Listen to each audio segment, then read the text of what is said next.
శ్రీమాత్రే నమః.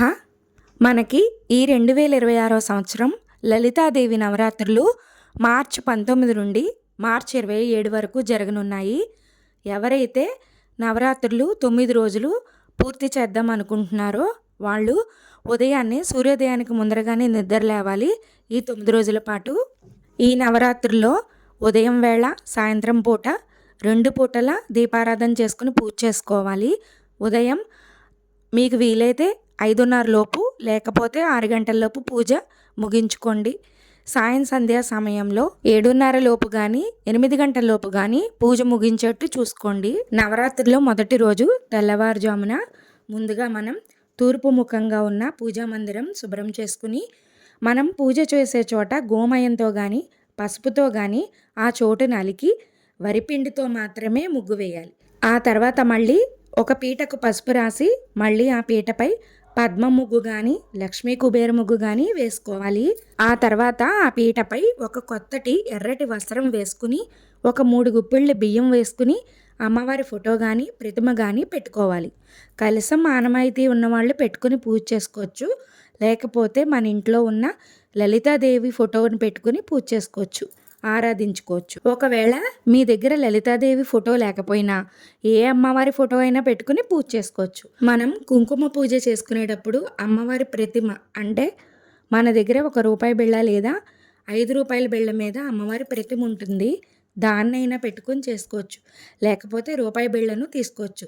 దానినే అమ్మవారి రూపంగా భావించి పసుపు కుంకుమ ఎర్రటి అక్షంతలతో పూజ చేసుకోవచ్చు.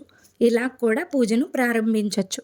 కలశం అఖండ దీపారాధన లేకుండా కూడా పూజను సులువుగా చేసుకోవచ్చు. ముందుగా మనం దీపారాధన చేసుకొని దీపపు కుందుల దగ్గర కుంకుమ పసుపు అక్షింతలు పూలు వేసి ఆ దీపజ్యోతికి నమస్కారం చేసుకోవాలి. ఆచమనం చేసి సంకల్పం చెప్పుకోవాలి.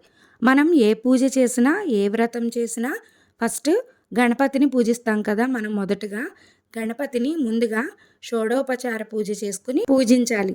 అన్ని ఉపచారాలు చేసి ధూపదీపాలు చూపించి నైవేద్యం పెట్టి మంగళహారతి ఇచ్చి గణపతి పూజను ముగించుకోవాలి.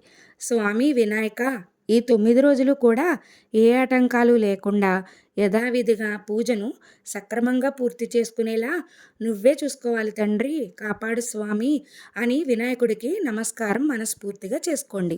ఆ తర్వాత జగన్మాత అయిన లలితా పరమేశ్వరి అమ్మవారిని కూడా పూజలో ఆహ్వానం చేసి ఆసనం ఏర్పరిచి పాద్యము ఆర్ఘము స్నానము ఆవాహన చేసి ఆచమనం చేసుకుని యజ్ఞోపవీతం గంధం పుష్పం అక్షింతలు పసుపు కుంకుమ సమర్పించాలి. ఆ తర్వాత అమ్మవారికి ధూపం దీపం నైవేద్యాలు చూపించి మంగళహారతి ఇవ్వాలి. దీనినే షోడోపచార పూజ అంటారు.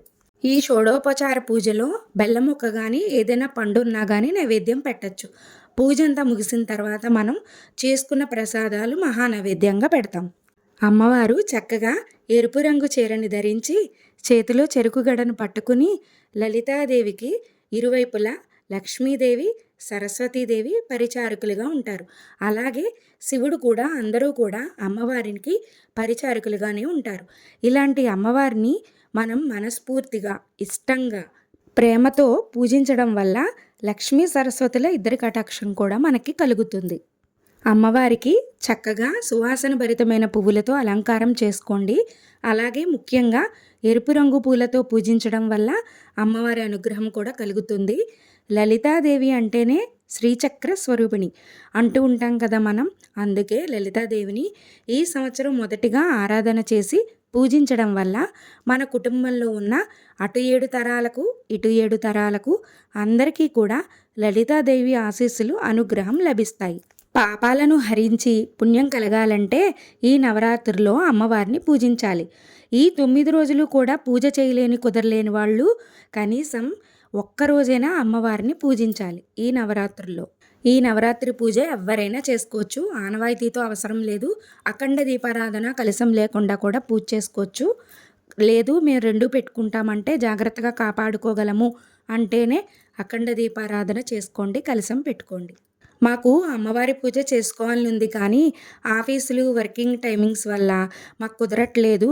వర్కింగ్ ఉమెన్స్ ఉంటారు కదా అండి, అప్పుడు వాళ్ళకి చేసుకోవడం కుదరదు. అలాంటి వాళ్ళకి ఏం చేయాలంటే అస్సలు పూజ చేయకుండా ఉంటే కూడా సూక్ష్మంలో మోక్షం.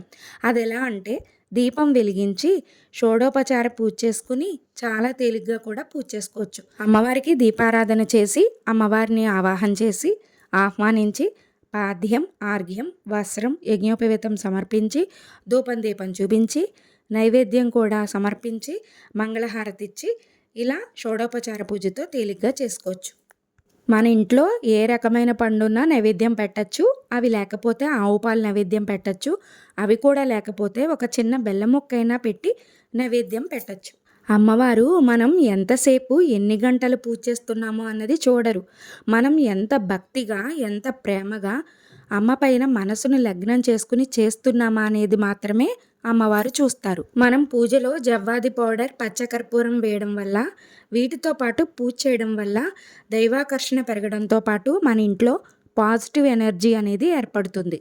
అమ్మవారికి కుంకుమ పూజ చేసుకుంటూ లలితా సహస్రనామం, లలితా అష్టోత్తర శతనామావళి చదువుకుంటే ఈ 9 రోజులు కూడా కుంకుమ పూజ చేసుకుంటే చాలా మంచిది. మనం కుంకుమ పూజ ఉదయం సాయంత్రం 2 పూటలా కూడా చేసుకోవాలి. ఇంటికి వచ్చిన ముత్తైదులకు పసుపు కుంకుమ ఇచ్చి మనం కూడా పూజ చేసుకున్న కుంకుమను మనం ధరించి ఇంట్లో ఉన్న కుటుంబంలో ఉన్న వారందరికీ కూడా పెడితే మంచిది. ఇక ఎవరి ఇంట్లో అయినా శ్రీచక్రం ఇంట్లో ఉంటే నిష్టగా కుంకుమ పూజ చేసుకోవచ్చు. లేకపోతే ఒక తమలపాకు మీద కానీ ఇత్తడి పళ్ళెంలో కానీ ఒక చిన్న గిన్నెలో కానీ అమ్మవారి ప్రతిమ లేదా ఒక రూపాయి నాణెం పెట్టుకుని దానిని అమ్మవారి రూపంగా భావించి కుంకుమ పూజ చేసుకోవచ్చు. కుంకుమ పూజ ముగిసిన తర్వాత ధూపం చూపించి ధూపదీప నైవేద్యాలు చూపించాలి. మనం పాలు కానీ పండ్లు కానీ ఏదైనా నైవేద్యం పెట్టచ్చు. మన నవరాత్రిలో 9 రోజులు ప్రసాదాలు చేస్తాం కదా, రోజుకో రకం ప్రసాదం. ఆ ప్రసాదాలు కూడా నైవేద్యం పెట్టచ్చు. పులిహార కానీ పాయసం కానీ మన శక్తి కొలది ఏమైనా సరే నైవేద్యం పెట్టచ్చు. ఆ తర్వాత అమ్మవారికి కర్పూర నీరాజనాన్ని కూడా ఇవ్వండి. అమ్మవారికి మంగళహారతి ఇచ్చేటప్పుడు చక్కగా ఒక హారతి పాట పాడుతూ ఇవ్వండి. అమ్మవారు చాలా సంతోషిస్తారు. ఈ విధంగా కలశం లేకుండా, అఖండ దీపారాధన లేకుండా ఈ విధంగా తేలిగ్గా పూజ చేసుకోవచ్చు. భూశయనం, బ్రహ్మచర్యం ఇలాంటి నియమాలు పాటించాలి. నేను నవరాత్రుల పూజా విధానం, నియమాలు ఇవన్నీ నేను వీడియో చేశాను, అది ఒకసారి చూడండి. ఇక నవరాత్రిలో కొబ్బరికాయను మొదటి రోజైనా నవరాత్రి చివరి రోజైనా కొట్టుకోవచ్చు. లేకపోతే 9 రోజులు వాడతామన్నా కూడా కొబ్బరికాయని నైవేద్యంగా పెట్టండి. ఉపవాసం అంటే ఒక పూట తిని ఉండండి. ఇంకో పూట అంటే ఏదైనా ఫలహారం తిని ఉండొచ్చు. దీనినే ఏకభుక్తం అని అంటారు. ఈ విధంగా లలితాదేవి నవరాత్రులు, గర్భ నవరాత్రులు, చైత్ర నవరాత్రులు, దీనినే వసంత నవరాత్రులు అని కూడా అంటారు. మనం చాలా తేలిగ్గా చేసుకోవచ్చు అమ్మవారి నవరాత్రులు. ప్రతి ఒక్కళ్ళు మానకుండా పూజ చేసుకోండి. 9 రోజులు కుదరలేని వాళ్ళు వీడియోలో చెప్పినట్టు ఒక్క పూటైనా ఒక్క రోజైనా పూజ చేసుకోండి. ఆ ఒక్కరోజు 2 పూట్ల కూడా పూజ చేసుకోవాలి. ఒక్కరోజు చేసేందుకైనా ప్రయత్నించండి. అమ్మవారి ఆశీస్సులు మీ అందరికీ ఉండాలని మనస్ఫూర్తిగా కోరుకుంటున్నాను. ఈ నవరాత్రులకు సంబంధించి మరికొన్ని విషయాలు మరొక వీడియోలో కలుద్దాం. అంతవరకు శ్రీమాత్రే నమః. ఓం లలితాదేవి అయి నమః.